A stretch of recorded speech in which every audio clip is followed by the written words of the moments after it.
You are looking at Julian's pronunciation guide, where we look at how to pronounce better some of the most mispronounced words in the world, like this other curious word. But how do you say what you're looking for today?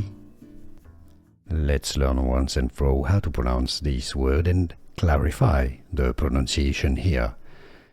It is pronounced two different ways. There are two different pronunciations. The British English pronunciation is as stay tuned. Alright, so you have a short T, tuned. Stay tuned. Alright, stay tuned. British English. In American English, in the US, American YouTubers or television hosts would say stay tuned. Alright, stay tuned. So it's a bit like the tuna or tuna. Stay tuned or stay tuned. Both pronunciations are correct. And now you know.